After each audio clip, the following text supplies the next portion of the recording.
Well, Brooklyn, she's started. She's come off the bench in the past few games, and that's after starting for like every game for like 3 years, something like that. But so coming off the bench these past few games, probably not something she expected necessarily. But how have you seen her respond to that curveball? Yeah, she's just a true, selfless leader. Understanding the reason why our offense wasn't clicking, it wasn't because of her.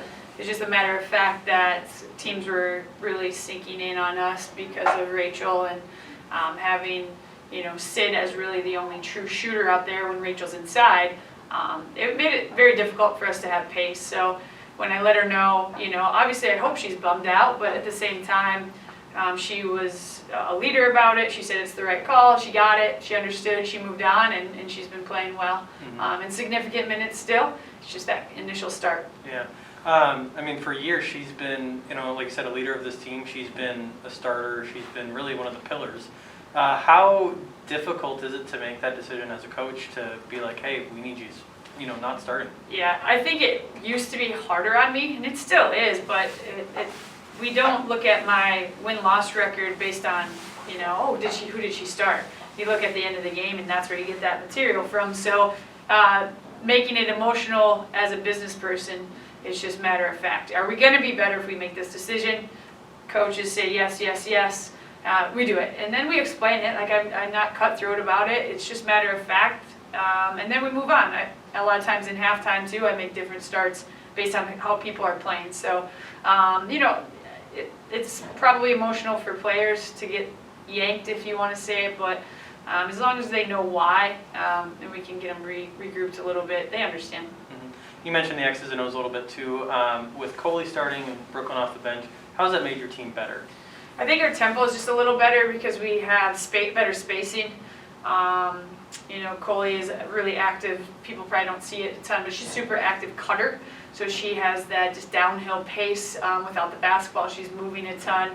And yeah, it just spreads the floor. So offensively, we can see more and get more done because we have two great shooters out there now, 2 good posts, and then a great shooter. So just we have a little bit of everything offensively. Every year, your makeup of your team's different. This year, I think just last game you guys had 5 scores in double figures, was it? I believe. Yeah. So, how much emphasis do you put on? Obviously, you want maybe more, a spread out kind of over. Maybe it's just like, hey, I don't care if we get a player scoring 50 every game and we win, doesn't really matter. Yeah. But how much important emphasis is it that you have multiple scores out there? It's way harder to stop a team where you stop this person and someone else picks up where they left off. So having that balance is obviously difficult on defenses. So I love that. I never look at points. I always look at rebounds, turnovers, and assists. So I couldn't tell you that we had 5 kids in double figures. I know who had this many assists and who had this many rebounds and things like that, because those are just like the win or loss type of things, not points. So anytime we can get 2, 3, 4 kids balanced win the double figure, we're probably playing pretty good basketball. Do you guys have and that's made me think of this, do you guys have before you go into a game, a checklist of goals that you kind of want to get to, where it's and it has some of that certain stuff where it's we have to, get this many either deflections or rebounds, or do you guys have something like that at all, or no? Yeah, we typically want to win the boards, turnovers, and rebound battle. For the most part, we talk about offensive rebounds, just limiting how many that team gets, obviously limiting our turnovers, and then getting to the line more. Now, we don't make them very often, so we got to extra get to the line. But those are kind of the 3 staples that we stick to. Yeah. So you've come off the bench the last few games, which is obviously pretty different than at least what I've been used to, seeing at the start of games. But what were the conversations like that you had with the coaches when, you guys made that switch? Yeah, we've been discussing all season trying to get a better start for the team.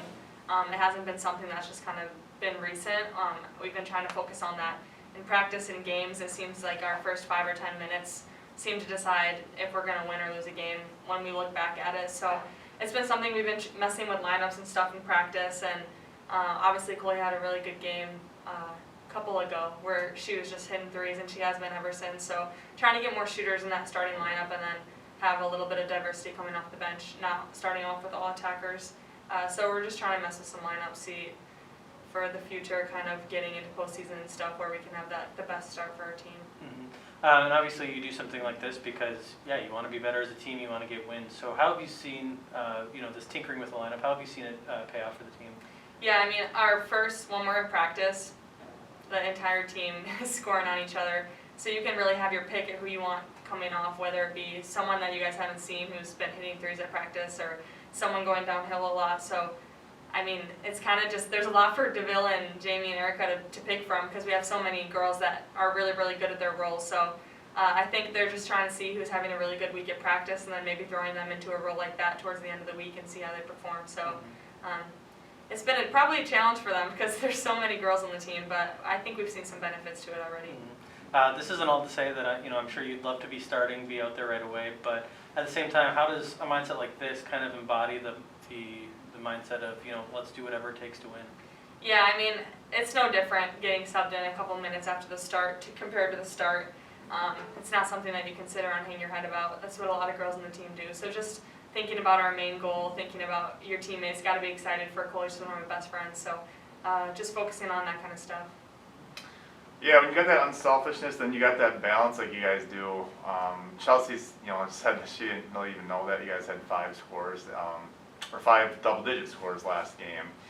She focused on more important things than just points. Mm-hmm. But how much does that make it easier for you, Trinity, Rachel, where it's like, hey, I don't have to come in and score 20 points. It's like we got players and we can just get 12, 10, 8 here. How much more does that kind of make things just easier for you?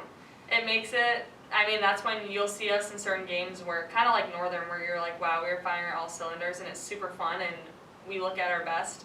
That is kind of when you see the fruition of everyone scoring like that, where everyone's getting that 10 or 12. That's when we're at our best, when not one of us has 20 points, but when we have 5 or 6 across the board. Just because, everyone's really accepting their role and they're killing it. So having that, I mean, it's really good for Rachel, because if we can get her going in the beginning, then teams have to pick their poison if they're going to go down and double, if they're going to fly out on shooters. Then especially this weekend we had Claire, she had 3 or 4 in that Concordia game. So having everyone be really good at their roles just makes everything open up for everyone. So me and Trent can go downhill, our shooters can go, Rachel can get.